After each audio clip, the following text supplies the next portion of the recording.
রাস্তা দিয়ে মুসা নবী হেঁটে যায়, ডাক দিয়ে কয়, নবী মুসা, আমার খবর আপনি জানেননি? বলে জানি। বলে আপনি শুনছেননি আমার এখন ফাঁসি হবে? কয় শুনছি। বলে আমি বিদায় হয়ে যাইতেছি, দোয়া করিয়েন, আর একটু আমাকে সুসংবাদ দেন, আমার মাওলা আমার উপরে বেজার নাকি খুশি? মুসা নবী ডাক দিয়ে কয়, রে আসি, আমার মাওলা তোমার উপরে এখন খুশি। আসি আসমানের দিয়ে তাকাইয়া কয়, ক্বালা রাব্বি ইবনিলি ইনদাকা বাইতান ফিল জান্নাহ। ও দয়ার মালিক, তোমার উপর ঈমান আনার কারণে আমি একটা রাষ্ট্রপ্রধানের স্ত্রী হইয়াও ঘুমানোর জায়গা পাইলাম না, আমি এক রাষ্ট্রপ্রধানের স্ত্রী হইয়া খানাও পাইলাম না, শুধু তোমার মোহাব্বতের কারণে। ও আল্লাহ, দুনিয়ায় পাই নাই কোনো দুঃখ নাই, তবে আমার তামান্না তুমি আমার মাওলা ছাইরা দিও না। দুনিয়ায় যদিও খাইতে পারি না, আরামের ঘুমের জায়গা পাই নাই, তবে জান্নাতে তোমার পার্শ্বে আমার জন্য একটা ঘর বানাইয়া দাও রে মালিক, জান্নাতে তোমার পার্শ্বে একটা ঘর বানায় দাও। আসিয়া কান্না করতে করতে হঠাৎ কইরা আসিয়া মুস্কি হাসা শুরু করলেন। ফাঁসির মঞ্চে যায় ফেরাউন, কয়, রে আসিয়া, এখন তোমার ফাঁসি হবে, তুমি এখন কান্না বন্ধ করে কেন হাসো? আসিয়া ডাক দিয়া কয়, আমার মাওলা এইমাত্র আমার কলবের চক্ষু খুইলা দিছে, তুমি দেখো না, আমি আসিয়া যা দেখতেছি তুমি দেখবা না। কি দেখো রে আসিয়া? ও ফেরাউন, জানো না আমি দেখতেছি?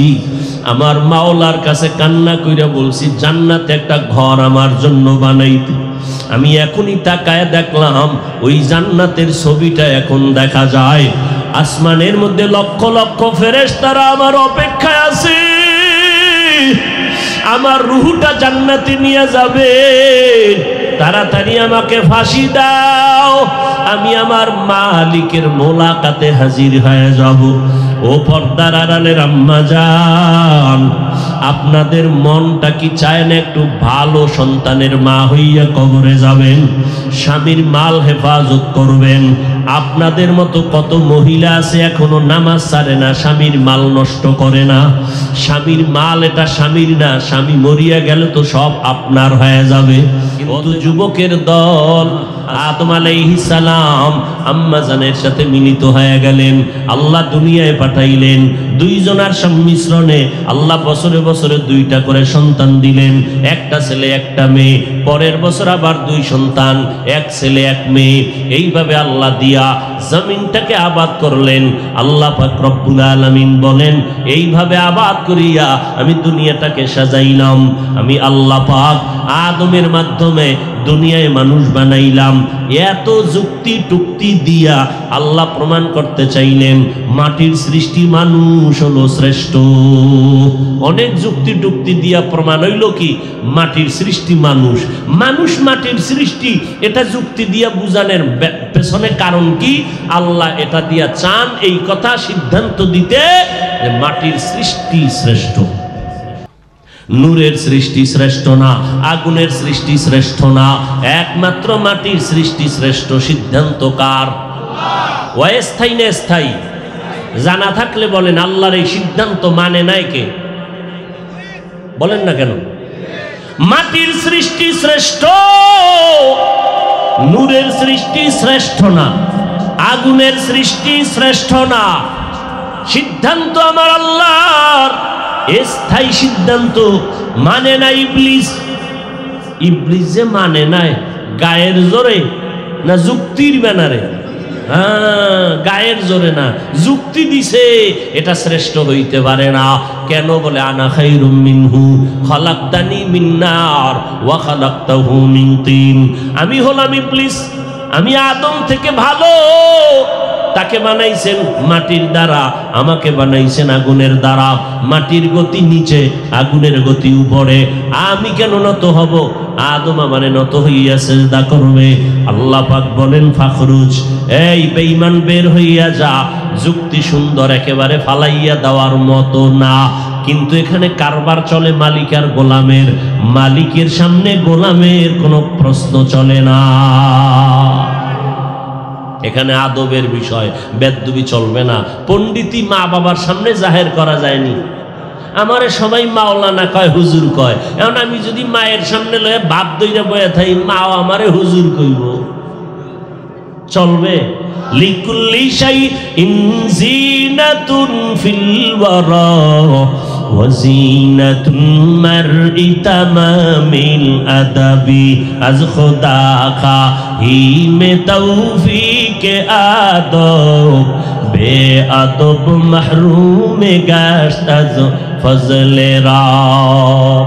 ইকরা বিসমি রাব্বিকাল্লাযী খালাক খালাকাল ইনসানা মিন আলাক ইকরা ওয়া রাব্বুকাল আকরাম আল্লাযী আল্লামা বিল কলম আল্লামাল ইনসানা মা লাম ইয়ালাম।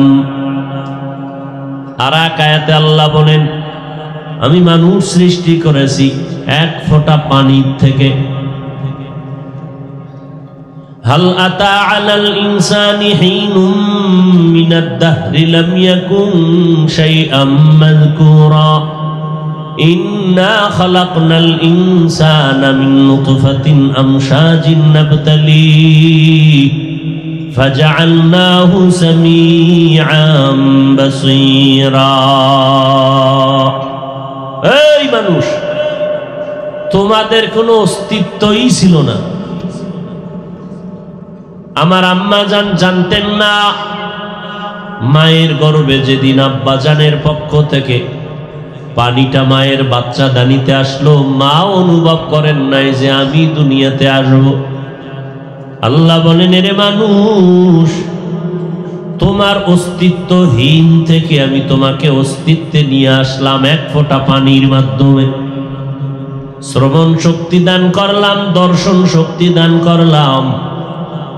আমি আল্লাহ তোমাকে সুন্দর অবয়ব দিয়া বানাইলাম। আমাদের সৃষ্টির বেলায় তিনটা কথা আমরা জানলাম। মাটির থেকে আমাদের সৃষ্টি, জমাট রক্ত থেকে আমাদের সৃষ্টি, এক ফোঁটা পানির থেকে আমাদের সৃষ্টি। কয় কথা হইল? এই তিন কথার মধ্যে আসল কথা হলো মানুষ মাটির সৃষ্টি। এটাই যদি আসল কথা হয়, তাহলে জমাট রক্ত থেকে আল্লাহ মানুষ বানাইছেন, এ কথার ব্যাখ্যা কি হবে? মাটির থেকেই যদি সৃষ্টি কথাটা সঠিক হয়, এক ফোঁটা পানির থেকে আল্লাহ আমাদের বানাইছেন, এ কথার ব্যাখ্যা কি হবে? এক নাম্বার কথা হলো, আল্লাহ পাক রব্বুল আলামিন মানুষকে যে মাটির থেকে বানাইছেন, এটাই বাস্তব, এটাই সত্য কথা। তবে আল্লাহ পাক রব্বুল আলামিন এক ফোঁটা পানি যে মায়ের বাচ্চা দানিতে নিলেন, এখানে আল্লাহ পাক এই পানিটা যে আমাদের শরীরের মধ্যে চলে আসে, এটা ভিটামিনের কারণে। আর যত ভিটামিন তৈরি হয় সব মাটির জমিনে তৈরি হয়। এই দিক দিয়ে আমরা মাটির সৃষ্টি। দ্বিতীয় কথা হলো, যেই পানিটা বাবার থেকে মায়ের বাচ্চা দানিতে যায়, ওই পানিটাকে আমার আল্লাহ দীর্ঘদিন শোধন করান ফেরেশতার মাধ্যমে, এরপরে জমাট রক্ত বানায় দেন।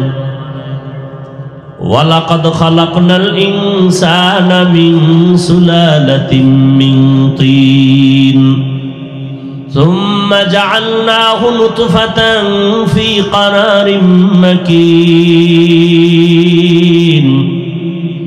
সুম্মা খালাকনান নুতফাতা আলাকাহ ফাখালাকনাল আলাকাতা মুদগাহ ফাখালাকনাল মুদগাতা ইযামা فكسونا العظام لحما ثم أنشأناه خلقا آخر فتبارك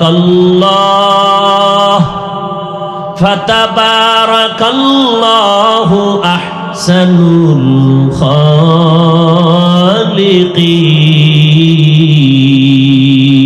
الخالقين আল্লাহ তাআলা বলেন আমি আল্লাহ মায়ের গর্ভে ওই পানিটার সাথে শক্ত মাটির মিশ্রণ দিয়ে এরপরে এটাকে ফেরেশতার মাধ্যমে শোধন করাইয়া জমাট রক্ত আমি বানায় দেই, এর উপরে গোশত, এর উপরে হাড্ডি, এর উপরে আবার গোশত, এইভাবে করে করে আমি আল্লাহ নতুন এক আকৃতিতে বান্দাকে আমি তৈরি করে ফেলি। এমন সুন্দর করে বানাই আমি আল্লাহ, ভিন্ন কোনো প্রাণী এত সুন্দর করে বানাই না।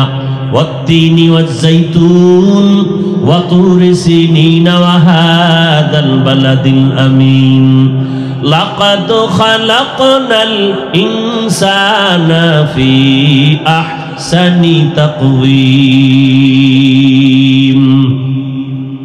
চারটা জিনিসের শপথ করে আল্লাহ তাআলা বলেন আমি ইনসানকে এত সুন্দর অবয়ব দিয়া বানাইছি, এমন কোন সুন্দর কোন প্রাণী আমি আল্লাহ বানাই নাই।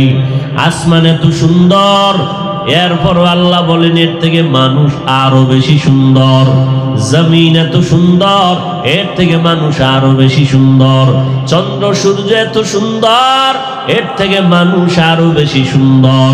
আমি আল্লাহ মানুষকে এইভাবে জমাট রক্তে রূপান্তরিত করলাম, রক্ত থেকে আবার গোশত, হাড্ডি গোশত এইভাবে দিয়ে মানুষ বানাইলাম। রক্তের কথা কেন বলা হলো?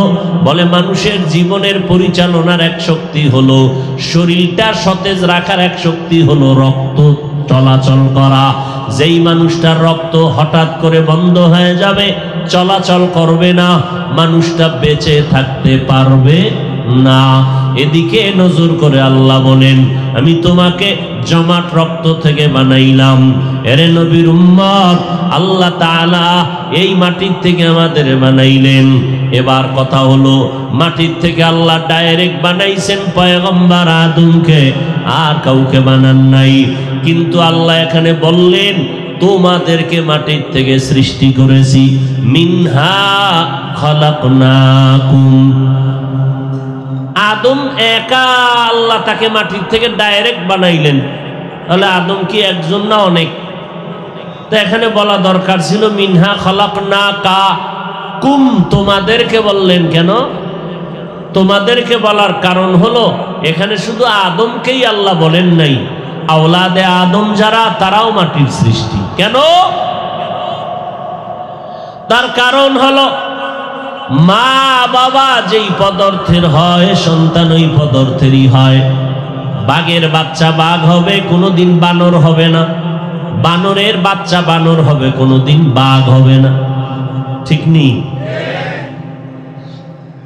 মানুষের সন্তান মানুষ হবে, কোনোদিন বানর থেকে মানুষ হবে না। ঠিক নেই? আল্লাহ তাআলা বলেন আমি আদমকে মাটির থেকে শুধু বানাই নাই, তার সন্তান সহ তোমাদেরকে মাটির থেকে বানাইলাম। আল্লাহ আদম আলাইহিস সালামকে মাটির থেকে বানাইয়া জান্নাতের মধ্যে থাকার জন্য দিলেন। আদম নবী জান্নাতে খায় আর ঘুরে, আরামের খানা খাইয়া এক সময় আদম নবী ঘুমে চলে গেলেন। এতটা বিভোর ঘুমে চলে গেলেন, রব্বুল আলামিন কুদরতের দ্বারা ঘুমের মধ্যে আদম নবীর পাজরের হাড় নিয়া আম্মাজান হাওয়া আলাইহিস সালামকে সৃষ্টি করলেন। বিশ্ববরেণ্য সুন্দরী আম্মাজান হাওয়া জান্নাতি পোশাক পরাইয়া একটু দূরে বসায় রাখলেন। আদম নবী সজাগ হলেন। সজাগ হইয়া নজর পড়ে গেল আম্মাজানের দিকে। মনের আকর্ষণ বাড়তেছে। ফেরেশতারা বলে বাবা আদম কি হালাত, যাইতে মনে চাইনি? বলে হ্যাঁ। কয় ডাইরেক্ট যাইও না, একটু ঘুরাইয়া যাও। বলে ঘুরাইয়া কেমনে? বলে আল্লাহর আইনে বিবাহের বন্ধনে খুতবা পড়া লাগবে, মহারানার টাকা আদায় করা লাগবে। আল্লাহ তাআলা বিবাহের ব্যবস্থা করায় দিলেন। মহারানা আদায়ের ব্যবস্থাও করাইলেন। মহারানা না দিয়া হাওয়ার কাছে যাওয়ার কোনো বৈধতা হবে না। তবে ওখানে মহারানা কি দিবেন? টাকা চলে না। জান্নাতের ময়দানে কোনো দেরহাম চলে না, দিনার চলে না, রুপি চলে না, রেঙ্কি চলে না। ওখানে আল্লাহ পাক অর্ডার করলেন, ফেরেশতা জানায় দাও আমার বন্ধু মুহাম্মদের নামের উপরে 10 বার যদি আদম দরুদ শরীফ পড়ে নাই, আমি আল্লাহ মহারানা হিসাবে কবুল করে নিব। हर के बाशुद आमिले सल्लु मुदगम आतिशे दोज़ख शावद बर वे হারাম। বৈধতার জন্য কি লাগছে? মহারানা বলেন কি লাগছে? মহারানা কি দিয়ে আদায় করছেন? দরুদ শরীফ। বলেন কি দিয়া? এখান থেকে 2টা সবক নিবেন। কয় সবক? 1 নাম্বার, বিয়ে শাদী যদি করেন তাহলে অনেকে করতে চান ঠিক, কিন্তু অনেকের কপালে বিয়া নাই, অনেকের কপালে নাই। যুবকদেরকে বলছি, আর যদি পাও বউ পাবা না, পাবা জল্লাদ। কি পাবা? জল্লাদে খালি জুতা মারবে, জুতা। কয়টা মাইয়ার জীবনের উপরে হামলা করেছো, এক জল্লাদ আইসা জুতা দিয়া 10টার ঝাল মিটাবে একটাই, লেখা রাখ। মনের মতো আকাম করে দুনিয়াতে বেঁচে থাকবি, অসম্ভব। জুলুমের বিচার মরার আগে হয়, এটাও লিখে রাখবা। قال النبي صلى الله عليه وآله وسلم اثنان يعجلهما الله في الدنيا البغي وعقوق الوالدين। পয়গম্বর বলেন 2টা অপরাধ আছে, জমিনের মধ্যে যদি ওই অন্যায়টা করো শাস্তি হবে মরার আগে, মরার পরে নয়। 1 নাম্বার অপরাধ হলো গায়ের জোরে কারো উপরে জুলুম করা। গায়ের জোরে কার উপরে জুলুম করা। জুলুম আবার 3 প্রকার। আল্লাহর সাথে জুলুম করা, অন্যান্য মাখলুকাতের সাথে জুলুম করা, নিজের সাথে জুলুম করা। যারা জুলুম করে তারা জালেম, যাদের উপরে করে তারা মাজলুম। জালেমের বিচার হবে মরার আগে, ভালো করিয়া শুনো। সাবধান, আল্লাহর সাথে জুলুমের নাম হলো শিরক। কি? ইন্না শিরকা লাযুলমুন আযীম। আল্লাহর সাথে শিরিক করবে, এটা জুলমে আযীম, বড় জুলুম। আল্লাহ বলেন ওয়া মান ইউশরিক বিল্লাহ ফাকাদ হারামাল্লাহু আলাইহিল জান্নাহ। শিরিকের মতো যারা জুলুম করবা তাদের জন্য জান্নাত হারাম। এরে আল্লাহর গোলাম, বিবাহ করতে গিয়া খেয়াল রাখবা, মহারানার টাকা আদায় করবা, স্ত্রীকে দিতে হবে, কিছু নেওয়া যাবে না। বুঝেন কি? বিয়ার সময় স্ত্রীকে নেওয়া যাবে না, দিতে হবে নগদ, দিতে হবে। আর ফহিন্নির মাইয়া ভোলা হইলে 2-4 মাস বাকি। কিছু আছে না ফকিন্নির ভোলা, মহর ধরে 5 লাখ দিতে পারে না, 10,000। কাজী সাহেব এখানে আরেকটু ফাইজলামি চালাকি করে, 2 লাখ মহর ধার্য করিয়া 50,000 উসল পাইয়া। উসল মানি নগদ, পাইছে 50 পাইছে, তাহলে মিশা লাগছে না? মিথ্যার দ্বারা যেই বিয়ার ফাউন্ডেশন শুরু, এই ঘরে হবে শান্তি? কোনোদিন সম্ভব না।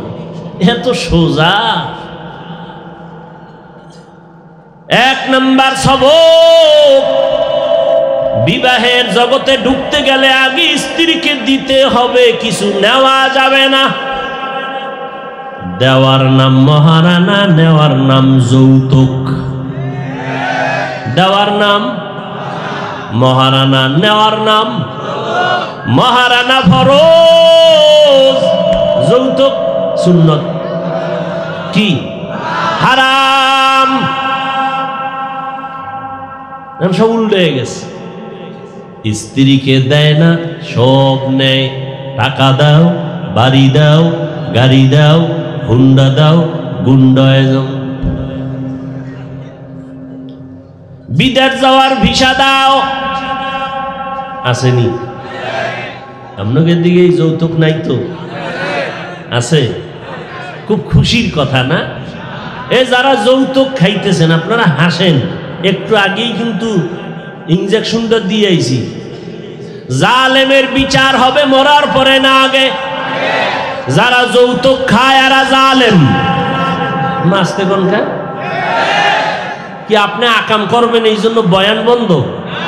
হ্যাঁ, যারা যৌতুক নেয় তারা, জোরে বলেন, জালেমের বিচার মরার আগে না পড়ে? দেখবি, ভালো করে লিখে নাও, যারা যৌতুক খাবি দেখবি তোর কপালে ভালো মাইয়া বলা নাই, কয়েকদিন পরে দেখবি বউও নাই। ঠিক নি? বিদেশ যাওয়ার ভিসা নিয়া বিয়া করার ওয়াদা করছো, বিদেশ যাওয়ার ভিসা দিবানি তো বিয়া করুম। বিয়া যে কইরা বউডা রাইখা বিদেশ যাবি, পাহারা দিবে কে? আমার ছোট ভাই। ঠিক নি? আপনারা হাসেন, চিন্তা করলে তো চিকরাইয়া কান্না দরকার যে এই পরিমাণ জালেম আমরা। আল্লাহর আইনে যৌতুক হারাম, দুনিয়ার আইনেও হারাম। এরা নারীর সাথে জুলুম করে, এরা দেশের দুশ্মন, নারীর দুশ্মন, স্বাধীনতার দুশ্মন, রসুলের দুশ্মন, আল্লাহর দুশ্মন, কোরআনের দুশ্মন। এরা বড় ডাকাত। আমার আম্মায় কইছে, আমার মা যারে কথায় ধরে না ওরে জারুর বাড়িতেও ধরে না। এই যে বলতেছি কত মারাত্মক কথা, আপনারা হাসতেছেন। কেন হাসেন জানেন? আসলে হাসির কথা না, যা বলছি তা কান্নার কথা। হাসেন কেন? লজ্জা নাই কি নাই? নবী ১৫০০ বছর আগে বলে গেছেন, লা ঈমানা লিমান লা হায়া আলা, যাদের লজ্জা নাই তাদের ঈমান নাই। আসলে কি এটা হাসির প্যান্ডেল না কান্নার প্যান্ডেল? তো কান্নার প্যান্ডেলে কাঁদবে এটাই স্বাভাবিক, হাসি দেওয়াটা অস্বাভাবিক। অথচ সবাই হাসতেছেন। আমি একটা হাসির কথা এখনো পর্যন্ত বলিনি।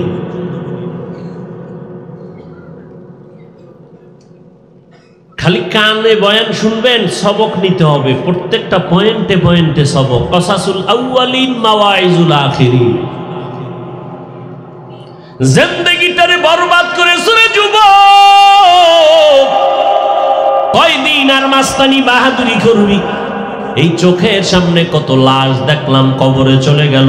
ইদানিং কালে যত লাশের খবর পাই, অধিকাংশ যুবকের লাশ, যুবকের লাশ, যুবকের লাশ।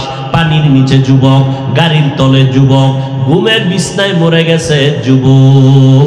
কয়দিন আর বাহাদুরি করবি? আমার মাওলায় যদি ডাক দেয়, ঘর পর্যন্ত যাওয়ার সময় ভাবি না।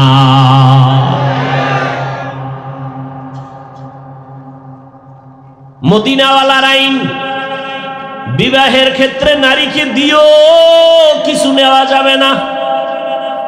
দেওয়ার নাম কি? ভুলে গেছে। নেওয়ার নাম কি? দেওয়াটা কি? ফরজ, নেওয়াটা হারাম। 1 টাকাও যৌতুক নিবা হারাম। আর মহারানা সব আদায় করে দাও। যতটুকু পারো ততটুকুই কাজিরে দিয়া লেখাও।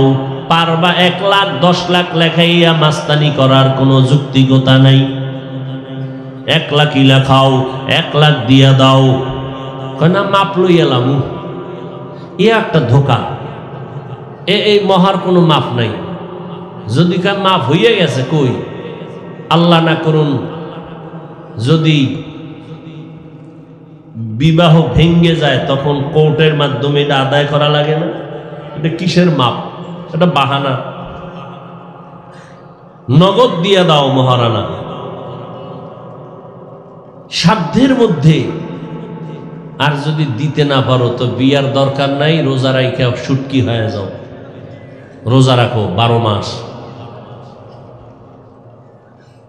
ঔষধ তো ইসলামে আছে, ব্যবহার করো। ভাইরা আমার,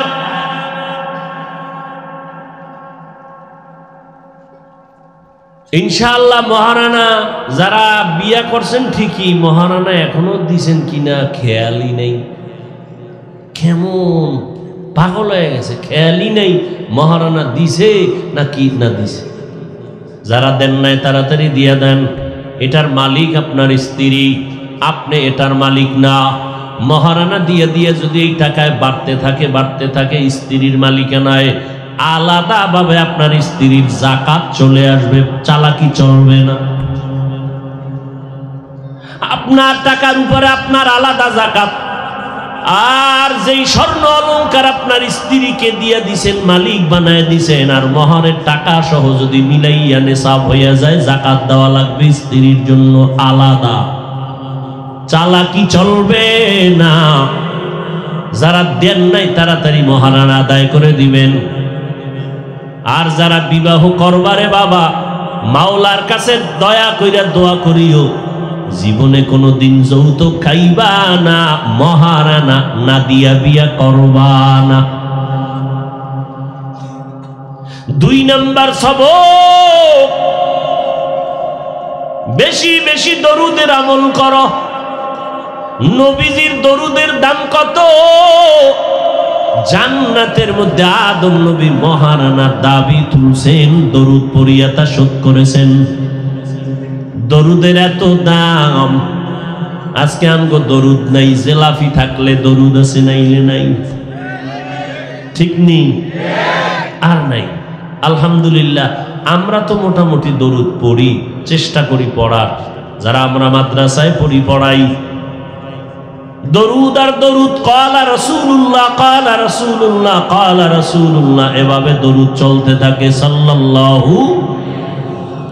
এই যুবক বাবারা, জীবনটা তোমার কিন্তু ফুলের মতো দামি, তুমি জানো না। তোমার কপাল খারাপ, তোমার চোখের পাওয়ার খারাপ। চোখের মধ্যে চশমা লাগাইছো, পাওয়ারি আয়না লাগাইবা, দূরের জিনিস কাছে দেখবা, কিন্তু কপাল খারাপ। লাগাইতে গিয়া আয়না লাগাইছো কালো রঙের আয়না। এখন স্টেজ উঠা দেখো সব বাতিগুলো কালো, কাপড়ও কালো। আসলে তুমি যদি বলো বাতি কেন কালো, কাপড় কেন কালো, বলে কিছুই কালো না, তোমার চোখে সমস্যা। চিকিৎসা করে নাও, না হয় তোমার জীবন আরো বিপন্ন হয়ে যাবে। এরে নবীর উম্মতের দল, দৈনিক কমপক্ষে 100 বার নবীর উপরে দরুদ পড়বেন। রাজি আছেননি? বিছানায় শুয়া শুয়া দরুদ পড়েন, বইয়া আছেন পড়েন, হাঁটতেছেন দরুদ পড়েন। বেশি সময় নাই, উত্তমটা পড়বেন যেটা নামাজে পড়ি, দরুদে ইব্রাহিমি। আল্লাহুম্মা সাল্লি আলা মুহাম্মদ ওয়া আলা আলি মুহাম্মদ। এরে আম্মা জানেরা, দরুদ শরীফ বেশি বেশি পড়বেন। আপনার যত মুসিবত আছে ইনশাআল্লাহ দরুদের আমলে মুসিবত দূর হয়ে যাবে। সময় নাই, ছোট আকারে পড়বেন। সাল্লাল্লাহু আলাইহি ওয়া আলিহি ওয়া সাল্লাম, সাল্লাল্লাহু আলাইহি ওয়া আলিহি ওয়া সাল্লাম, সাল্লাল্লাহু আলাইহি ওয়া আলিহি ওয়া সাল্লাম। রাজি আছি না ইনশাআল্লাহ? সব সময় দরুদ দরুদ দরুদ, বেশি বেশি দরুদ পড়বেন। মসজিদে ঢুকতেও দরুদ, বাইরে হইতেও দরুদ। আমরা খালি জেলাফির সময় দরুদের খেয়াল থাকে। ওই সময়ে যদি কোনো হুজুরে দরুদ না পড়ে, মনে করে জেলাফি হারাম। আর মসজিদে ঢুকতে যে দরুদ লাগবে এনে খবরই নেই। মদিনার নবী বলেন, ওই দোয়া আরশে আজিম পর্যন্ত যাবে না যেই দোয়ার মধ্যে দরুদ সালাম থাকবে না। মসজিদে ঢুকতে দোয়া আসেনি, বের হইতে দোয়া আসেনি। যেখানে দোয়া আছে সেখানে দরুদ লাগবে। বলে কেমনে? মসজিদে ঢুকতে দোয়াটা পারলে একটু জবান খুলে বলেন না একবার, আল্লাহুম্মা আফতাহলি। এই দোয়াটার আগে বিসমিল্লাহ পড়তে হবে, দরুদ পড়তে হবে, ডান পা দিয়া ঢুকতে হবে, দোয়া পড়তে হবে, ইতিকাফের নিয়ত করা লাগবে। তো একসাথে কেমনে পড়বেন? মসজিদে নববীতে সালাম দিতে হাজী সাহেবরা যখন ঢুকেন, রহমতের নবীর রওজার সামনে গেইটে সুন্দরভাবে দোয়াটা লেখা আছে, আল্লাহ বিসমিল্লাহি ওয়াসসালাতু ওয়াসসালামু আলা রাসূলিল্লাহ আল্লাহুম্মা ইফতাহলি আবওয়াবা রাহমাতিক। আবার যখন বের হইবেন তখনও কিন্তু দরুদ লাগবে। বের হবেন বাম পা দিয়া, জুতা ঢুকাইবেন আগে ডান পা। জুতার মধ্যে কোন পা ঢুকবে? বাম পা। মসজিদ থেকে বের হইবেন কোন পা দিয়া? বাম পা দিয়ে বের হইবেন ঠিক, কিন্তু জুতা ঢুকবে কোন পায়ে আগে? কঠিন কথা কিন্তু। বের হইবেন বাম পা দিয়া, জুতায় পাও ঢুকবে কোনটা আগে? বড় কঠিন কথা। বাম পা দিয়া বের হবেন, কিন্তু বাম পা জুতায় আগে ঢুকানো যাবে না। আগে ঢুকাবেন জুতার ভিতরে ডান পা, এরপরে বাম পা, এরপরে কদম দিবেন আবার ডান পা দিয়া। এমনি সুন্নি মামার বাড়ির আবদার তো কুজাও সুন্নতে আহমদ কুজা বা মুহাম্মদ কে বুয়াদ নিসবত রা মান আহাব্বা সুন্নতি কওলে রাসূল মজদায়ে কানা মাই হাম কুন কবুল। আবার বের হইতে দরুদ ও সালাম, বিসমিল্লাহি ওয়াসসালাতু ওয়াসসালামু আলা রাসূলিল্লাহ আল্লাহুম্মা ইন্নী আসআলুকা মিন। পড়ছেননি কোনোদিন দরুদ? মসজিদে ঢুকতে বের হইতে জেলাফি ছাড়া বড় কঠিন ভাই, রাগ করবেন না, বুঝাবার জন্য বলি, এবং আমি হৃদয় থেকে বলি, কলিজার থেকে বলতেছি, মোহাব্বতের নিয়তে আমলের জন্য বলতেছি, বাতাসে উড়াইয়া দেওয়ার জন্য বলি নাই। এই যুবক, আমার মায়ার নবী, রহমতের নবী যেই সুন্নতের আদর্শ উম্মতের সামনে রেখে গেলেন, এই নবীর আদর্শ মানবে হিন্দুরা, বৌদ্ধরা, খ্রিস্টানেরা, ইহুদিরা। বলো যুবকেরা, ওই নবীর সুন্নতের আদর্শ পালন করবে কারা? জোরে বলো। কোন দেশের মুসলমান?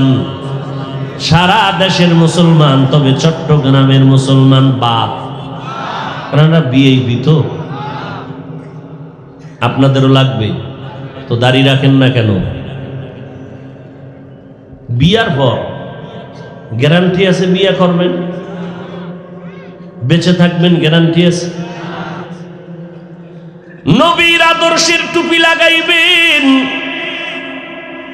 কেন? এই বয়ানটা কি আপনার বুঝানো লাগবে? টুপি মাথায় দেওয়া নবীর সুন্নাত, এটাও কি বুঝানো লাগবে? এটা কি আপনি বুঝেন না? পর্দা করা লাগবে, এটা কি আপনি বুঝেন না? কেন আপনি দাড়িটা লম্বা করেন না? আমার পীর সাহেবের এটা হুকুম না, পয়গম্বরের আদর্শ। আমার পীরের কোনো আদেশ না টুপি পরো, এটা নবীর সুন্নতের আমল। এরে আল্লাহর গোলাম, তোমার ফুটন্ত জীবন, তোমার এই জিন্দেগির গোলাপের ঘেরানে পুরো দুনিয়াটা আলোকিত হয়ে যাবে। কিন্তু যুবকের দল আজ তোমার জিন্দেগিটা বরবাদ করে ফেলতেছো, কোনো খবর নেই, চিন্তাও নাই। তোমার মাত্র 25 বছর থেকে 30 বছর, কি কামাই করছো তোমার এই 30 বছরে? জানোনি কি কামাই করছো? তাও জানো না। মোবাইলের কারণে তোর মা বড় দোয়া করে, বাবা বড় দোয়া করে, আলেমরা বড় দোয়া করে, মুরব্বীরা বড় দোয়া করে। তোর চরিত্রটা এতই যে খারাপ, সবাই চায় তুই মইরা গেলে সবাই খুশি। 30 বছরে কামাই করছো, মরলে সবাই খুশি, এমন চরিত্র খারাপ বানাইছো। অথচ তোমার মতো কত যুবক জেনারেল লাইনে থাকিয়া জীবনে মাদ্রাসায় পড়ে নাই, এরপরও 5 বেলার নামাজ পড়ে আসে না নাই? স্কুলে পড়ে, কলেজে পড়ে, নামাজ ছাড়ে না, বেপরদায় চলে না। ও আল্লাহর বান্দারা, র্যাব, আর্মি, পুলিশ, বিডিআর এর চাকরি করে, নামাজ ছাড়ে না। তুমি কেন পারবা না? আদম আলাইহিস সালাম আম্মা জানের সাথে মিলিত হয়ে গেলেন, আল্লাহ দুনিয়ায় পাঠাইলেন। দুইজনার সংমিশ্রণে আল্লাহ বছরে বছরে দুইটা করে সন্তান দিলেন, একটা ছেলে একটা মেয়ে। পরের বছর আবার দুই সন্তান, এক ছেলে এক মেয়ে। এইভাবে আল্লাহ দিয়া জমিনটাকে আবাদ করলেন। আল্লাহ পাক রব্বুল আলামিন বলেন, এইভাবে আবাদ করিয়া আমি দুনিয়াটাকে সাজাইলাম। আমি আল্লাহ পাক আদমের মাধ্যমে দুনিয়ায় মানুষ বানাইলাম। এত যুক্তি টুক্তি দিয়া আল্লাহ প্রমাণ করতে চাইলেন মাটির সৃষ্টি মানুষ হলো শ্রেষ্ঠ। অনেক যুক্তি টুক্তি দিয়া প্রমাণ হইল কি মাটির সৃষ্টি মানুষ, মানুষ মাটির সৃষ্টি। এটা যুক্তি দিয়া বুঝানোর পেছনে কারণ কি? আল্লাহ এটা দিয়া চান এই কথা সিদ্ধান্ত দিতে যে মাটির সৃষ্টি শ্রেষ্ঠ। নূরের সৃষ্টি শ্রেষ্ঠ না, আগুনের সৃষ্টি শ্রেষ্ঠ না, একমাত্র মাটির সৃষ্টি শ্রেষ্ঠ। সিদ্ধান্ত কার? অস্থায়ী না স্থায়ী? জানা থাকলে বলেন আল্লাহর এই সিদ্ধান্ত মানে নাই কে? বলেন না কেন? মাটির সৃষ্টি শ্রেষ্ঠ, নূরের সৃষ্টি শ্রেষ্ঠ না, আগুনের সৃষ্টি শ্রেষ্ঠ না। সিদ্ধান্ত আমার আল্লাহর, স্থায়ী সিদ্ধান্ত। মানে না ইবলিস? ইবলিস যে মানে নাই গায়ের জোরে না যুক্তির ব্যানারে? হ্যাঁ, গায়ের জোরে না, যুক্তি দিছে এটা শ্রেষ্ঠ হইতে পারে না। কেন? বলে আনা খায়রুম মিনহু খালাকতানি মিন নার ওয়া খালাকতাহু মিন তিন। আমি হলাম ইবলিস, আমি আদম থেকে ভালো। তাকে বানাইছেন মাটির দ্বারা, আমাকে বানাইছেন আগুনের দ্বারা। মাটির গতি নিচে, আগুনের গতি উপরে। আমি কেন নত হব? আদম আমারে নত হইয়া সিজদা করবে। আল্লাহ পাক বলেন ফাখরুজ, এই বেঈমান বের হইয়া যা। যুক্তি সুন্দর, একেবারে ফালাইয়া দেওয়ার মতো না। কিন্তু এখানে কারবার চলে মালিক আর গোলামের। মালিকের সামনে গোলামের কোনো প্রশ্ন চলে না। এখানে আদবের বিষয়, বেদবি চলবে না। পণ্ডিতি মা বাবার সামনে জাহের করা যায়নি। আমারে সবাই মাওলানা কয়, হুজুর কয়। এখন আমি যদি মায়ের সামনে লয়ে বাপ দইরা বয়ে থাই, মাও আমারে হুজুর কইব, চলবে? লিকুল্লি শাইইন জিনাতুন ফিল ওয়ারা ওয়া জিনাতুল মারই তামামিল আদাবি আজ খুদা কা হি মে তৌফিকে আদব বে আদব মাহরুমে গাশত আজ ফজলে রা। খারাপ লাগে আপনাদের? আর একটু সামনে আগাবো? আল্লাহ সবাইকে কবুল করে। আল্লাহ তাআলা প্রমাণ করতে চাইলেন মাটির সৃষ্টি হলো শ্রেষ্ঠ। এই মাটির মানুষ, মিনহা খালাকনাকুম, তোমাদেরকে আমি মাটির থেকে বানাইছি। মাটি থাকে পায়ের নিচে, উপরে মারলে নিচে চলে যায়, কিন্তু সম্মান তোমার নিচে না। সম্মান আমি দিলাম সব মাখলুকতের উপরে। তোমার মতো সম্মানী আর কেউ নাই। জমিনে কোনো প্রাণী তোমাদের মতো সম্মানিত কেউ নাই। ওয়ালাকাদ কাররামনা বনি আদম ওয়া হামালনাহুম ফিল বাররি ওয়াল বাহরি ওয়া রাযাকনাহুম মিনাত তাইয়্যিবাত ওয়া ফাদ্দালনাহুম আলা কাসীরিম মিম্মান খালাকনা তাফদীলা। বনি আদম বড় দামি। আল্লাহ তাআলা এত সম্মান দান করেছেন, জমিনে চলার ব্যবস্থা করেছেন, পানির মধ্যে চলার উত্তম ব্যবস্থা করেছেন। আল্লাহ তাআলা মানুষের জন্য উত্তম খানার আয়োজন করেছেন। আবার এই মানুষ সবার শ্রেষ্ঠ, আবার মানুষের মধ্যে পরস্পরে একে অন্যের তুলনায় শ্রেষ্ঠ। যেমন সমস্ত মাখলুকতের মধ্যে জিন ফেরেশতার ভিতরে মানুষ হলো শ্রেষ্ঠ। আবার এই মানুষের মধ্যে যারা ঈমানওয়ালা তারা আরো শ্রেষ্ঠ। ঈমানওয়ালাদের ভিতরে সর্বপ্রথম শ্রেষ্ঠ আম্বিয়ায়ে কেরাম, তারপরে সাহাবায়ে কেরাম, আর সমস্ত নবীর উম্মতের মধ্যে আখিরি নবীর উম্মত আমরা হলাম শ্রেষ্ঠ। আবার এই নবীর উম্মতের ভিতরে যারা কোরআনওয়ালা, ইলমওয়ালা, আমলওয়ালা, ইখলাসওয়ালা, তারা হলো আল্লাহর আদালতে আরো শ্রেষ্ঠ। ওয়া ফাদ্দালনাহুম আলা কাসীরিম মিম্মান খালাকনা তাফদীলা। এই মানুষকে আল্লাহ সর্বোচ্চ সম্মান দান করেছেন। সৃষ্টির শ্রেষ্ঠ, আমাদের মতো দামি আর কোনো প্রাণী নাই। আচ্ছা, আমাদের এত সম্মান কেন? আমাদের শক্তি বেশি না? আমাদের চেহারা সুন্দর, তা আমাকে এত শ্রেষ্ঠত্বের কারণ কি?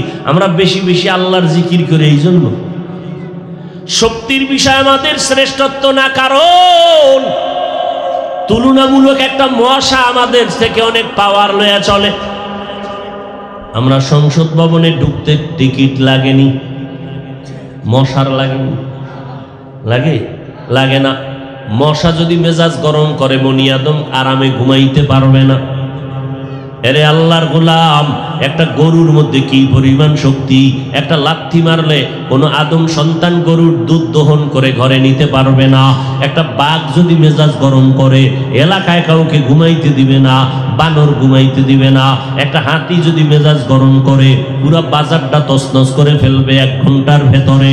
ও আল্লাহর বান্দারা, শক্তির বেলায় আল্লাহ আমাদের শ্রেষ্ঠত্ব বানান নাই। আমরা বেশি খাইতে পারি, এই জন্য আমরা শ্রেষ্ঠত্ব না? না রে বান্দা, না। আগের দিনও তো কিছু মানুষ খাইতে পারত, 10 জনার খানা একজনে খাইতো, আর এখন একজনার খানা ভাগ করে 10 জনে খায়। আগে 10টা পেয়ারা খাইতাম, জিহ্বায় লাগে না, আর এখন একটা পেয়ারা একজনে খাওয়া যায় না। নাই এরকম বড় পেয়ারা?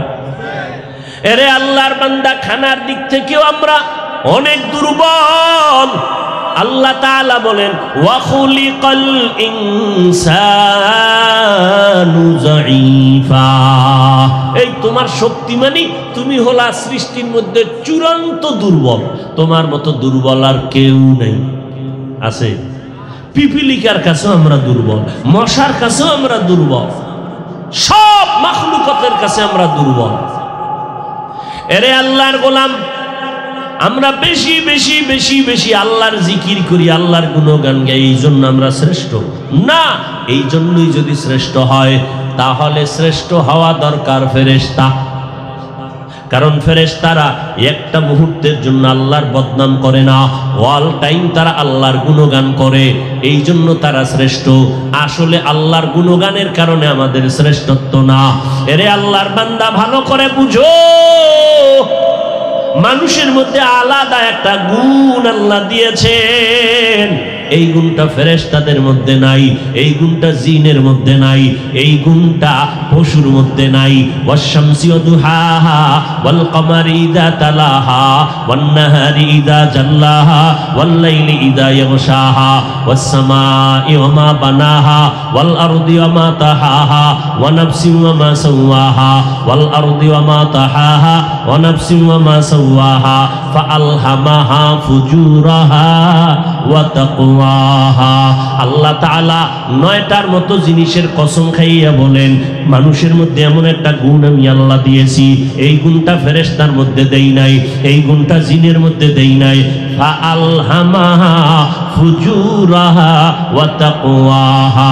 মানুষের মধ্যে এমন একটা ইচ্ছা শক্তি আমি দান করছি, মন চাইলে বান্দা মসজিদেও ঢুকতে পারবে, মন চাইলে মন্দিরেও ঢুকতে পারবে, মন চাইলে বান্দা মদের বোতল নিয়েও চলতে পারবে, মন চাইলে বান্দা মদের বোতল ফালায় দিতে পারবে, মন চাইলে বান্দা মদিনার টুপি লাগাইতে পারবে, মন চাইলে বান্দা খ্রিস্টানদের ক্যাপ লাগাইতে পারবে। মানুষের মধ্যে এমন একটা শক্তি, ইচ্ছা শক্তি আল্লাহ দিছেন, কিন্তু ফেরেশতারা চাইলে পারবে না। ওদের মধ্যে গুনাহ করার কোনো আকর্ষণ নাই। মানুষ যদি চায় বেপরদায় চলতে পারবে, মানুষ যদি চায় পর্দা রক্ষা করিয়াও চলতে পারবে। তবে এটার মধ্যে কিন্তু একটা মজা আছে। ওই যে বেপরদার মধ্যে একটা আলাদা মজা, কিন্তু মজার পরে একটা আছে সাজা। এই সাজার মজাটা পশুতেও বুঝে। মজাটা কথা কয় না, পশু বুঝে না গুনার মজা। গুনার মজা, জেনার মজা পশুতেও বুঝে, মানুষেও বুঝে। এরপরও তো পশুর সমান হয়ে গেল, কয় না পশু শুধু মজা বুঝে, সাজা বুঝে না। সাজা বুঝে না, মানুষ কিন্তু সাজাও বুঝে। এই সাজা বুঝার পর যেই বান্দা আল্লাহর আদালতে সাজার ভয় গুনার মজা থেকে নিজেকে বাঁচাইয়া রাখবে, এই বান্দার সম্মান ফেরেশতাদের উপরে আল্লাহ দিয়ে দিবেন। এরে আল্লাহর বান্দা, এই জন্য আল্লাহ পাক রব্বুল আলামিন মানুষকে শ্রেষ্ঠ মর্যাদা দিয়েছেন। মিনহা খালাকনাকুম, এই শব্দ থেকে এক নাম্বার সবক নাও। তোমার সম্মান আল্লাহ মাটির নিচে রাখে নাই, অনেক উপরে। এখান থেকে আর একটা সবক নিয়ে বাড়িতে যাও।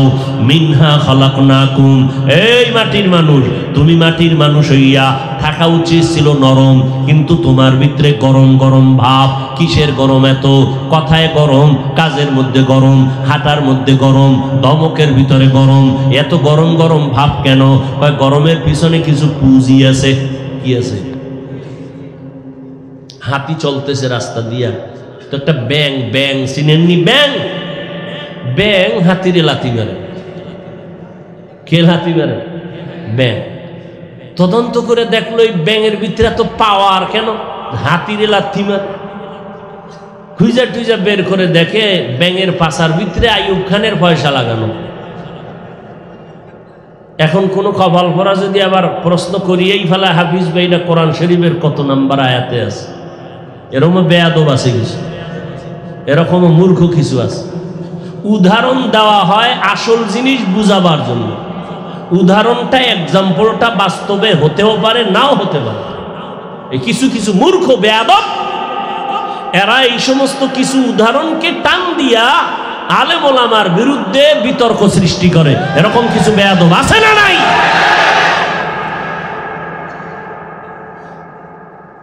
কোন এক আল্লাহর ওলি বয়ান করে বলছেন, কিয়ামতের ময়দানে রশিদ আহমদ গাঙ্গুহি, হাজী ইমদাদুল্লাহ মুহাজির মক্কি জাহাজ নিয়ে উঠবেন। কি নিয়ে উঠবেন? তার মানে কি? দুনিয়ার জাহাজ। কত বড় মূর্খ, কত বড় দুশ্মন হইলে এটা নিয়ে ট্রোল করে, এটা নিয়ে আলেমের ইজ্জত নষ্ট করে। কত বড় অন্তর পচা। আল্লাহ হেদায়াত দান করুন। ভাইরা আমার, কোন কথা জানি বুঝাইতে চাইছিলাম। পাওয়ার, পাওয়ার মানুষের এত গরম কেন? ব্যাঙের গরম কেন? পিছনে পাওয়ার আছে না নাই? মানুষ তুই মাটির সৃষ্টি, মাটির মধ্যে একটা গুণ আছে নরম। মাটির সাথে যত বেঈমানি করে, মাটি কারোর সাথে গাদ্দারি করে না, গরম দেখায় না। মাটির উপরে বৈশা জিনা করেছো, চাইলে মাটি তোরে ধইরা ফালাইতে পারতো, আর চলতে পারতি না। মাটি কিন্তু কিছু বলে না, ঠান্ডা। মাটির মানুষ, তোমার মধ্যে নরম ভাব নিয়ে আসো। খালি গরম, কয় এত গরম কেন? কয় পিছনে পাওয়ার। কয় কি পাওয়ার? কয় ক্ষমতার চেয়ার। আর একজনের ক্ষমতা নাই, সেও পাওয়ার দেখায়। কয় তোমার পাওয়ার কি? কয় আমি শিক্ষিত, এর একটা পাওয়ার আছে না। আর একজনে শিক্ষিত না, সে শুধু পাওয়ার দেখায়। কয় তোমার পাওয়ারের পেছনে পাওয়ার কি? এত গরম দেখাও কেন? বলে আমার পেছনে পাওয়ার হলো আমার আমল বেশি, আমি তাহাজ্জুদ পড়ি। আমলের কিন্তু একটা গরম আছে, আছে না নাই? অনেক গরম। আর একটা ফকির নির্ভোলা, এর শিক্ষা নাই, দীক্ষা নাই, আমল নাই, পাওয়ার নাই, কোনো ক্ষমতা নাই, কিচ্ছু নেই। এও লাফায়, কেউ তোর পাওয়ার কি? আমার বংশগত রক্তের গরম। কিসের গরম? রক্তের গরম। আরে গরমওয়ালারা তুমি কত গরম? ফেরাউনের থেকে বেশি গরম, নমরুদের থেকে বেশি গরম। কিয়ামতের আগে ওদের মতো গরম কেউ আসবে? কোটি টাকার মালিক দেখো, অভাব হয় না দূর। গরিব ঘুমায় আরাম করে, মনটা বাহাদুর। ফেরাউনের লাশটা দেখো মিশর জাদু ঘরে, খায় না মাটি, পোকা মাছি সবাই ঘৃণা করে। হৃদয়ে থাকিবে যার নম্রতা সদা, রহমত আসিবে সেথা প্রভুর ওয়াদা। বড়র বাড়াই থাকলে দিলে রহমত আসবে না, নিজেকে নিজে ছোট মনে করিও সদা। উঁচু জমিন থেকে পানি নিচু জমিনে যায়, তেমনি খোদার রহমত আসে নম্রতার হৃদয়। ভোগবিলাসের বাড়ি গাড়ি পরে রবে সব, থাকতে সময় স্মরণ করো আল্লাহ আমার রব, থাকতে সময় স্মরণ করো আল্লাহ আমার রব। আমার রবকে ইন্নাল্লাযীনা ক্বালু রাব্বুনাল্লাহু সুম্মা ইসতাকামু ফালা খাউফুন আলাইহিম ওয়ালা হুম ইয়াহজানুন।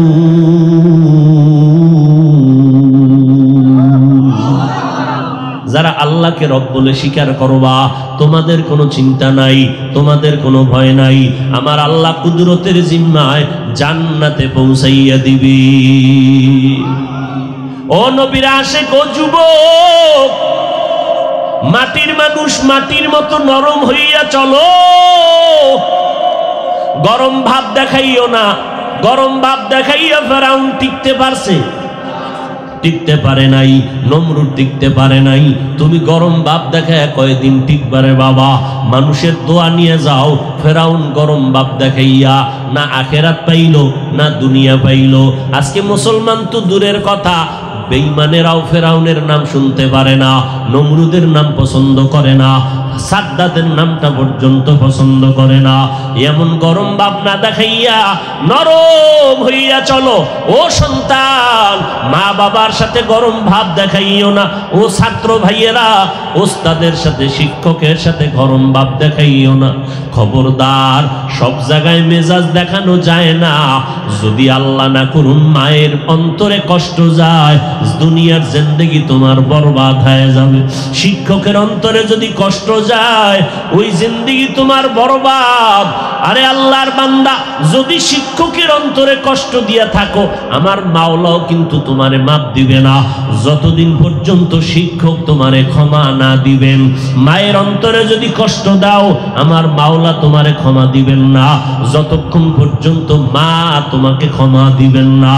ও আল্লাহর বান্দারা, জীবনে তো অন্যায় করিয়াই ফেলাইছি। এখন আমাদের চলার উপায় কি, বাঁচার উপায় কি?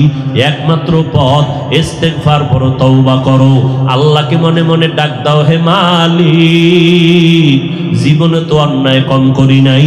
আমার হাতের গুনাহ, পায়ের গুনাহ, চোখের গুনাহ, জবানের গুনাহ, আমার গুনার খবর আমার মা জানে না, ভাই জানে না, বোনেরা জানে না।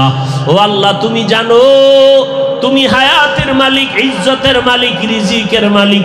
ও আল্লাহ, শয়তানের ধোকায় পড়ে গুনাহ করেছি, আজকে থেকে তওবার নিয়ত করতেছি। আর কোনোদিন নামাজ ছাড়বো না, আর দাড়ি কাটবো না, মা বাবাকে কষ্ট দিব না, ওলামায়ে কেরামের পরামর্শ নিয়ে নবীর তরিকায় চলবো। ও পর্দার আড়ালের আম্মা জানেরা, আপনাদের জীবনটা কত ধন্য আপনারা জানেন না। এত সম্মান আল্লাহ দান করেছেন। আপনারা নবীদের মায়ের মতো মা, সাহাবায়ে কেরামের মায়ের মতো মা, আপনারা খাদিজা রাদিয়াল্লাহু আনহার মতো নারী, আপনারা ফাতেমা রাদিয়াল্লাহু আনহার মতো দামি নারী, আপনারা আয়েশা রাদিয়াল্লাহু তাআলা আনহার মতো দামি নারী, আপনারা ইসমাঈল নবীর মা হাজেরা আলাইহিস সালামের মতো দামি নারী, আপনারা ঈসা নবীর মা মারিয়াম আলাইহিস সালামের মতো দামি নারী। ওই ফেরাউনের নাম এতক্ষণ যে শুনাইলাম, এই ফেরাউন জগৎ নিকৃষ্ট বড় বেঈমান। কিন্তু তাকাইয়া দেখেন, ওই ফেরাউনের ঘরে যেই ফেরাউন আল্লাহর সাথে যুদ্ধের ঘোষণা দিয়া নিজেরে খোদা বলে দাবি করলো, আনা রব্বুকুমুল আলা, কিন্তু তাকায়া দেখেন আমার মাওলা গোবরে পদ্ম ফুল ফুটাইয়া দেয়। ওই ফেরাউনের স্ত্রী নাম কি? আসিয়া। ওই আসিয়াকে আল্লাহ এমন ভাবে কবুল করেছেন, ওই আসিয়া আল্লাহর কাছে এত প্রিয়, আল্লাহর নবী বলতেছেন জান্নাতের ময়দানে কিয়ামতের দিন আসিয়ার সাথে আমি মুহাম্মদের সাথে বিবাহ হয়ে যাবে। এরে আম্মা জানেরা, একটু চিন্তা করে দেখেন, আজকে আপনি যদি নামাজ পড়েন, পর্দা করেন, আজকে যদি সন্তানটারে দিনের লাইনে চালান, আপনার সন্তানকে ডাক্তার বানাবেন আলহামদুলিল্লাহ, আপনার সন্তানকে ইঞ্জিনিয়ার বানাবেন আলহামদুলিল্লাহ, আপনার সন্তানটাকে প্রফেসর বানাবেন আলহামদুলিল্লাহ। তবে আমার দাবি, আমার অনুরোধ, বেয়াদব বানাবেন না। আপনার সন্তান যেন আলেমের সাথে বেয়াদবি না করে, আপনার সন্তানের ব্যবহারে যেন মা বাবার কষ্ট না পায়, আপনার সন্তানের আচরণে যেন কোনো মুরব্বীরা কষ্ট না পায়। ডাক্তার যদি বানাইতে চান, কোরআন পড়াইয়া নবীর আদর্শওয়ালা ডাক্তার বানাইয়েন। সন্তানটাকে যদি ইঞ্জিনিয়ার বানাইতে চান, আল্লাহর কোরআনটা শিখাইয়া নবীর আদর্শের ইঞ্জিনিয়ার বানাইয়েন। আপনার সন্তানটাকে যদি প্রফেসর বানাইতে চান, কোরআন পড়াইয়া এরপরে নবীর আদর্শের প্রফেসর বানায় দিয়েন। আপনি মরিয়াও যদি যান, এই সন্তানের আদর্শের কারণে মানুষ দোয়া করবে, আর দোয়ার অংশ আপনি মা কবরের মধ্যে পাইতে থাকবেন। এরে আম্মা জান, একটা বেঈমান ফেরাউনের ঘরের স্ত্রী আসিয়া হইয়া যদি আল্লাহরে নিয়ে কবরে যায়, নবীর সুসংবাদ পায় জান্নাতে তার বিয়া হয়ে যাবে। এরে আম্মা জানেরা, এই আসিয়া আল্লাহর উপরে এতটা মজবুত কেমনে হইলেন? অথচ তার স্বামী ফেরাউন নিজের খোদা দাবি করে। একদিন আসিয়া দাঁড়ায় আছে রুমের মধ্যে, পাশে ফেরাউন টের পায় নাই, হাতে কি যেন ছিল, হঠাৎ করে পড়ে গেছি। আসিয়ার জবান থেকে আমার মাওলার নামটা বের হয়ে গেছে। ফেরাউন শুই না কয়, আসিয়া কার নাম নিলি? আসিয়া চিন্তায় পড়ে গেল, আমি তো জানি না। ফেরাউন শুনলো, এখন যেহেতু আমার জবান থেকে নামটা বের হয়েই গেছে, এখন আর আমি গোপন রাখিয়া লাভ নাই, আমি এখন প্রকাশ করে দেই।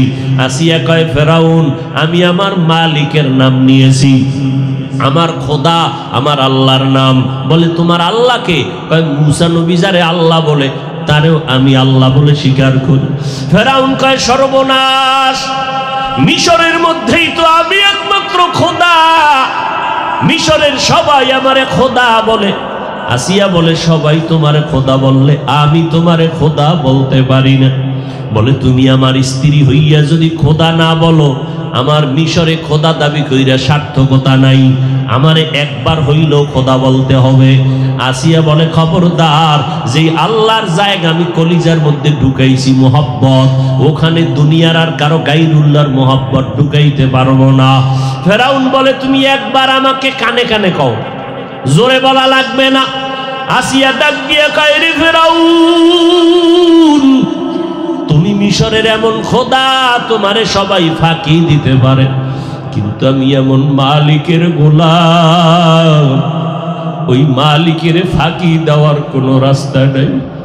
আমি মনে মনে যদি কল্পনা করি, রুমের দরজা জানালা আটকাইয়াও যদি আমি কিছু করি, রুমের ভিতরে আমার মা দেখে না, বাবা দেখে না, আমার আপন কেউ দেখে না, কিন্তু আমার মালিক তাকাইয়া সব দেখতেছেন। ওই মালিকের ফাঁকি দেওয়া যাবে না। আমি মরিয়া গেল আর তোমারে খোদা বলবো না। ফেরাউন শেষ পর্যন্ত কঠিন হুঙ্কার দিয়ে কয়, আসিয়া সাবধান, তোমাকে শুলিবিদ্ধ করিয়া ফাঁসিতে ঝুলাইয়া শেষ করব। আসিয়া বলে আমারে মরণের ভয় দেখাইও না, জীবনে তো একবার মরণ হবে, তবে মরণটা আমার মালিকের নিয়েই মরতে চাই। আসিয়ার নামে ঘোষণা হয়ে গেল আসিয়ার ফাঁসি হবে। হাজারো লাখো মানুষ আসিয়া চোখের পানি ছেড়ে কাঁদে আর বলে, মালিক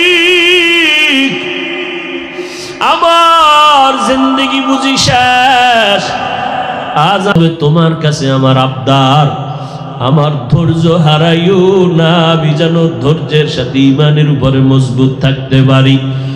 যখন আসিয়াকে শুলিবিদ্ধর জন্য ফাঁসির মঞ্চে নেওয়া হয়, হঠাৎ আসিয়া কাঁদতেছেন, তাকায়া দেখেন রাস্তা দিয়ে মুসা নবী হেঁটে যায়। ডাক দিয়ে কয়, নবী মুসা আমার খবর আপনি জানেননি? বলে জানি। বলে আপনি শুনছেননি আমার এখন ফাঁসি হবে? কয় শুনছি। বলে আমি বিদায় হয়ে যাইতেছি, দোয়া করিয়েন, আর একটু আমাকে সুসংবাদ দেন, আমার মাওলা আমার উপরে বেজার নাকি খুশি?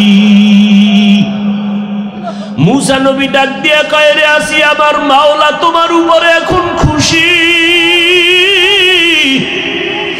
আসিয়া আসমানের দিয়ে তাকাইয়া কয়, ক্বালা রাব্বি ইবনিলি ইনদাকা বাইতান ফিল জান্নাহ। ও দয়ার মালিক, তোমার উপর ঈমান আনার কারণে আমি একটা রাষ্ট্রপ্রধানের স্ত্রী হইয়াও ঘুমানোর জায়গা পাইলাম না, আমি এক রাষ্ট্রপ্রধানের স্ত্রী হইয়া খানাও পাইলাম না, শুধু তোমার মোহাব্বতের কারণে। ও আল্লাহ, দুনিয়ায় পাই নাই কোনো দুঃখ নাই, তবে আমার তামান্না তুমি আমার মাওলা ছাইরা দিও না। দুনিয়ায় যদিও খাইতে পারি না, আরামের ঘুমের জায়গা পাই নাই, তবে জান্নাতে তোমার পার্শ্বে আমার জন্য একটা ঘর বানাইয়া দাও রে মালিক। জান্নাতে তোমার পার্শ্বে একটা ঘর বানায় দাও। আসিয়া কান্না করতে করতে হঠাৎ কইরা আসিয়া মুস্কি হাসা শুরু করলেন। ফাঁসির মঞ্চে যায় ফেরাউন কয়, রে আসিয়া, এখন তোমার ফাঁসি হবে, তুমি এখন কান্না বন্ধ করে কেন হাসো? আসিয়া ডাক দিয়া কয়, আমার মাওলা এইমাত্র আমার কলবের চক্ষু খুইলা দিছে, তুমি দেখো না, আমি আসিয়া যা দেখতেছি তুমি দেখবা না। কি দেখো রে আসিয়া? ও ফেরাউন, জানো না আমি দেখতেছি? আমার মাওলার কাছে কান্না কইরা বলছি জান্নাতে একটা ঘর আমার জন্য বানাইতে। আমি এখনই তাকায় দেখলাম ওই জান্নাতের ছবিটা এখন দেখা যায়।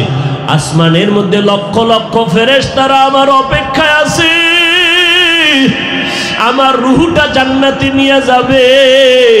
তাড়াতাড়ি আমাকে ফাঁসি দাও, আমি আমার মালিকের মোলাকাতে হাজির হয়ে যাব। ও পর্দার আড়ালের আম্মা জান, আপনাদের মনটা কি চায় না একটু ভালো সন্তানের মা হইয়া কবরে যাবেন, স্বামীর মাল হেফাজত করবেন? আপনাদের মতো কত মহিলা আছে এখনো নামাজ ছাড়ে না, স্বামীর মাল নষ্ট করে না। স্বামীর মাল এটা স্বামীর না, স্বামী মরিয়া গেলে তো সব আপনার হয়ে যাবে। অতএব আপনি কেন ওই মাল নষ্ট করবেন? আপনার সন্তানটাকে আদর্শ মানুষ বানাবেন। আপনার সন্তানের আচরণে যেন এলাকার কেউ কষ্ট না পায়, কষ্ট পাইলে বরদোয়া করবে, আপনিও কিন্তু তার গালির অংশ হিসাবে আপনার গায়ে চলে আসবে। অতএব আল্লাহর কাছে নামাজ পড়িয়া দোয়া করবেন, আল্লাহর কাছে কাঁদবেন আর দোয়া করবেন, আল্লাহ তুমি আমার মাওলা, তুমি আমাকে আসিয়ার মতো ঈমানওয়ালা বানায় দাও, ফাতেমা রাদিয়াল্লাহু আনহার মতো ঈমানদার বানায় দাও। স্বামীর মাল হেফাজত করার তৌফিক চাইবেন, সন্তানটাকে আদর্শওয়ালা বানানোর দোয়া করবেন। নিজের চরিত্র, নিজের সতীত্ব নষ্ট করবেন না। আপনি যদি করেন এই আসর, এই অ্যাকশন কিন্তু আপনার সন্তানের মধ্যে গিয়া লাগবে। দেখবেন কিছুদিন পর আপনার সন্তানও খারাপের দিকে যাইতেছে। অতএব পিছনের গুনাহ থেকে তওবা করেন।